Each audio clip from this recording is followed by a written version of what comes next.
What's up, guys? Sound Alchemist here with Gersh1, and we are back at it again, bringing you more epic content in the way of answering your questions. This is For the Greater, where we answer the questions left by you guys. If you want your question answered for next week, comment down below with question followed by the question itself. We do that just so it's easier to filter through all the questions. This question was left by Gage Hunt. Do you believe that Guilliman will purge the Imperium in his own image due to his father being a mere corpse? If so, how do you think it will play out on the short and long term? So will Guilliman do what he needs to do? Yeah, of course. He did that before his death with the whole Codex Astartes and the organization of the Codex Astartes. So yeah, right now though, Guilliman is upset. Oh yeah, he is pissed. He has woken up and he's like, I gave my life for the Imperium, I fought wars for the Imperium, I got slashed in the neck with a poison blade by one of my brothers who betrayed the Imperium. What more do you want from me? And now that he is awoken, he has no choice but to basically undo all the god worshipping of the Emperor and all the negative stuff that the Emperor specifically said do not do. So he's got a lot on his plate and he's gonna have to slowly but surely eat that food. I don't know where I was going. But the thing about that is, you have to remember who Guilliman is and what he represents to the God Emperor. Because remember, each Primarch has their own little war aspects that represent, or they all represent a certain war aspect of the Emperor. Guilliman is the one who would achieve its goals. And even though he's tired, he's angry, he sees the Imperium the way that it is, and he's saying, humanity messed up. His goal is to bring about the humanity that the Great Crusade was trying to achieve. Right. So he's going to have to achieve that because that is his goal. So I do think that he is going to instill his own agenda into the current state of the Imperium, and the Imperium is going to push back because corruption is pretty much what's plaguing the Imperium, right? You have the Inquisition, you have the Ecclesiarchy, and you have all these other planetary governors who are little bitches, basically. And Guilliman will bring about... Yeah, he's going to bitch slap them and put them in their place. Yeah. Or we could be wrong, but... The actual lore on it is going to drop. It's already dropped. Mm-hmm. So read it and you guys will find out. Mm-hmm. So even though it seems in that leaked image of that Guilliman is going to be bad or whatever, who he is going to be for the Imperium. Right. He's not going to, or at least not hurt them intentionally. Right. Yeah. Next question. David Alejandro. What is your guys' opinion on StarCraft, Gears of War, and any other games that look pretty similar to 40K? My friend says that 40K is really just a ripoff off of StarCraft, but I think 40K came first, which is true. Yep. So StarCraft is actually, it's said that StarCraft was supposed to be Warhammer 40K, but Games Workshop didn't give the IP to... Was it Blizzard? Blizzard. Yeah. So then Blizzard was like, all right, well, forget you. We don't need your IP. We can create our own. And they made the Zerg, and they made the Marines. Yeah. Because if you look at their trailers, if you play their games, they play exactly the same as the Tyranids, Space Marines, and probably like Tau or Eldar. Yeah, because there is an Eldar-ish race.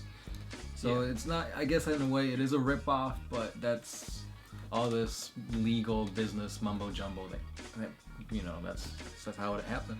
And with all IPs, they all just come from something else. Mm-hmm. Because Warhammer 40K is a derivative of fantasy. Fantasy is a derivative of Tolkien and like Lord of the Rings and all that stuff. Yeah, and then he took his ideas from World War II or what? Yeah, it's all shared similarities, and that's okay because this is content that everybody loves or likes for the most part, and it brings us enjoyment. So what's wrong with that? Yes. Aiden Dolly. Are there fat people in the Imperium or just bone-like people? Oh no, there's fat people. Planetary governors, they live on like pleasure worlds. They eat all the time. They get fanned by sexy ladies. He says, okay, minus the point of the hives/kings. No. No, probably not. I think most of the Imperium, especially like hive worlds, or no, well, going back to the pleasure worlds. Pleasure worlds, they have artisans, they have all those kind of people. So those people are going to be, of course, like regular, you know, medium fat and skinny. But in a hive world or anywhere like a farm world, stuff like that, they're gonna be pretty lean, mean fighting machines. Because they're used as laborers, and a lot of times if you're working, you don't got time to eat. So. Yep. This one is by Tobias Hangstrom. What if human evolution was controlled by the Eldar? They used to be powerful, so they had problems, and they were okay. So it's a long one. So basically, what would happen if the human evolution was controlled by the Eldar? Human evolution might have been controlled by the Eldar or the old ones. But if it was controlled by the Eldar, I think the Eldar would have given humans more psychic powers. Yeah, I mean, they already look down on humankind, so it's like, oh, let's throw a bone. Yeah, if they were created by Eldar, I think Eldar would have more like a kinship with the humankind. Yeah. The Camel says, which of the chaos is least favorite and why? I dislike Slaanesh for taking the only goodness, happiness, love, joy, etc. in the universe and preventing it to be fed. Preventing it to feed itself. Yeah. So which chaos god do I hate the most?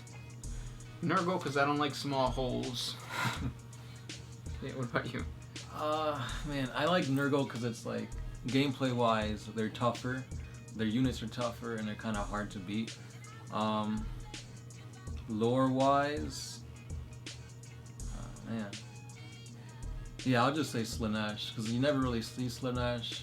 I don't really like the palette, the color palette. Like, it's all like pinks and grays and stuff. So I guess it'd be Slaanesh, even though it's like, it's cool, but I guess it's the least cool. JJ Jumawid, what would happen if all Tyranid hive fleets converged on the Eye of Terror?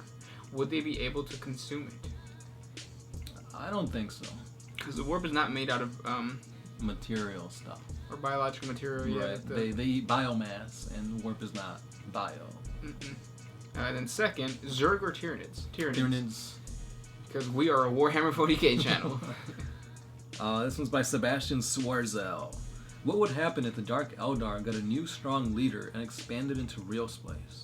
We know it is dangerous for Dark Eldar to use psychic abilities in Kamara, but if they colonized and conquered real space worlds, wouldn't they be able to use their psychic abilities again?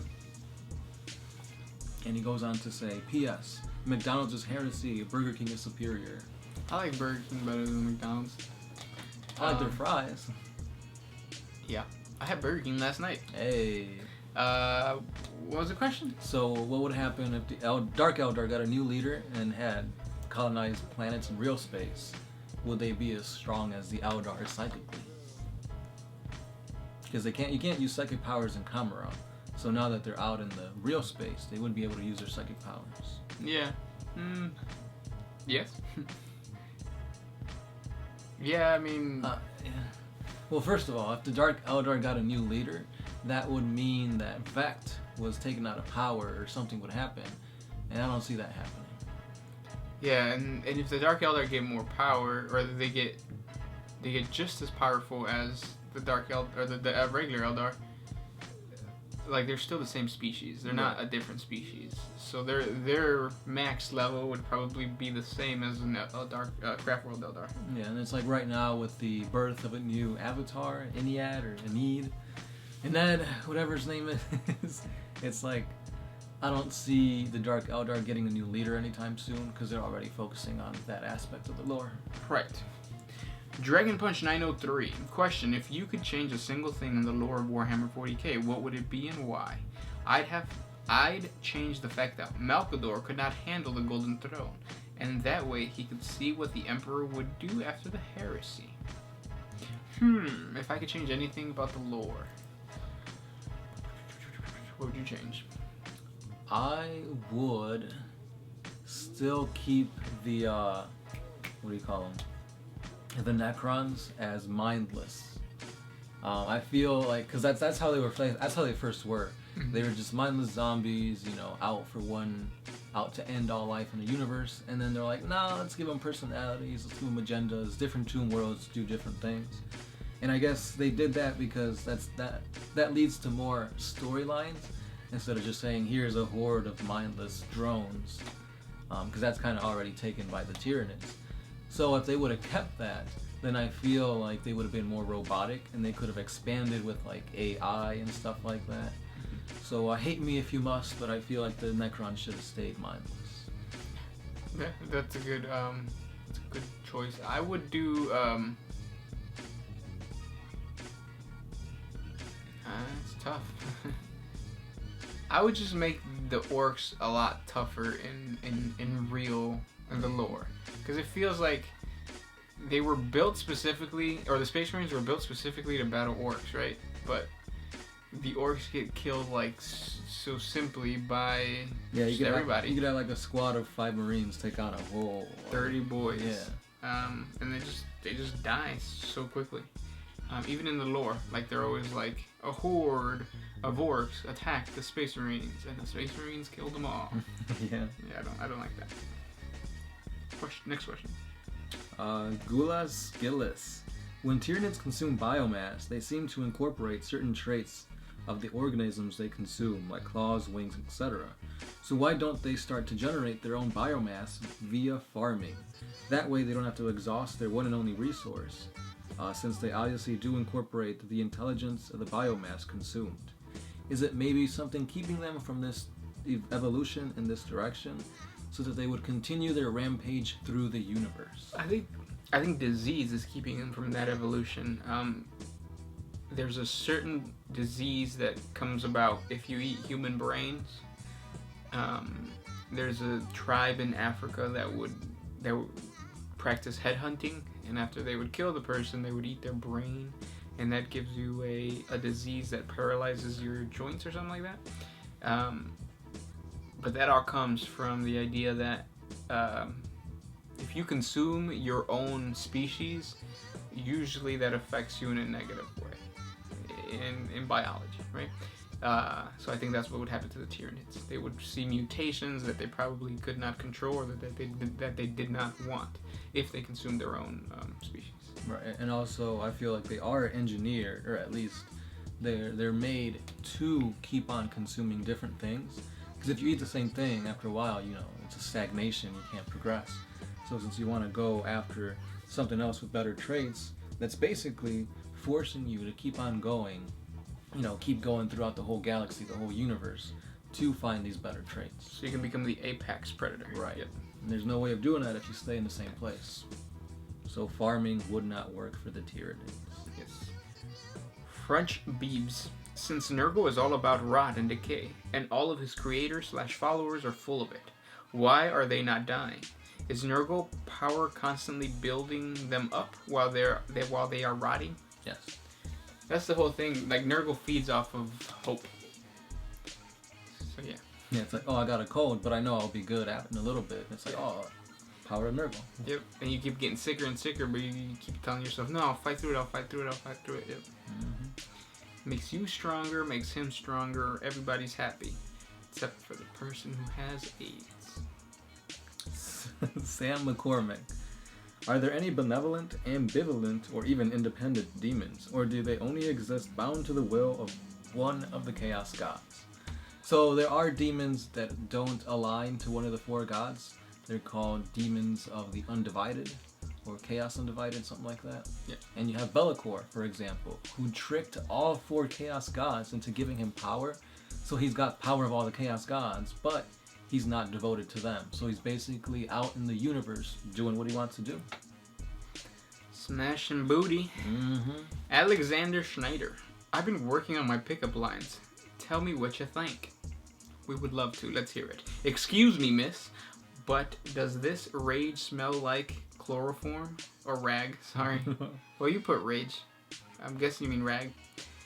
As I bring a rag of trichloromethane. There you go, to her face. I have a good feeling I can get any girl with this one. Also, could you do a video on Vostrian Firstborn? The Vostrian Firstborn. First, I gotta learn to say that, and then I'll do it. And that's a really good pickup line, but be careful. In today's world, rape is considered bad. I mean, look what happened to Bill Cosby. He was everybody's beloved next door neighbor dude. And now Steve Harvey is everybody's beloved black neighbor. That's right. Next question. I have Stein Hines. If the Covenant from Halo came to 40K, would most their guns be AP2? It's been a while since I played. Yeah, so Halo, a lot of the Covenant use like plasma, and plasma is AP2, so yes, but probably not because it's not going to be balanced. So, yeah. Next question. Cheeky Bum. What will the Tyranids do when the universe runs out of biomass? Will they start eating each other, or maybe start farming alien populations?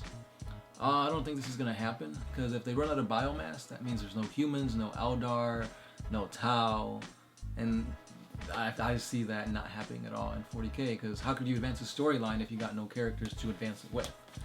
And they could just jump to another galaxy. Right. So that would never, ever, ever happen. Dunson Dunn. What do you guys think is the silliest thing in Warhammer 40K? That orcs have an armor save of 6. Why? Why even bother? Like, give them at least a 4, and Ard boys should get a 3+ save.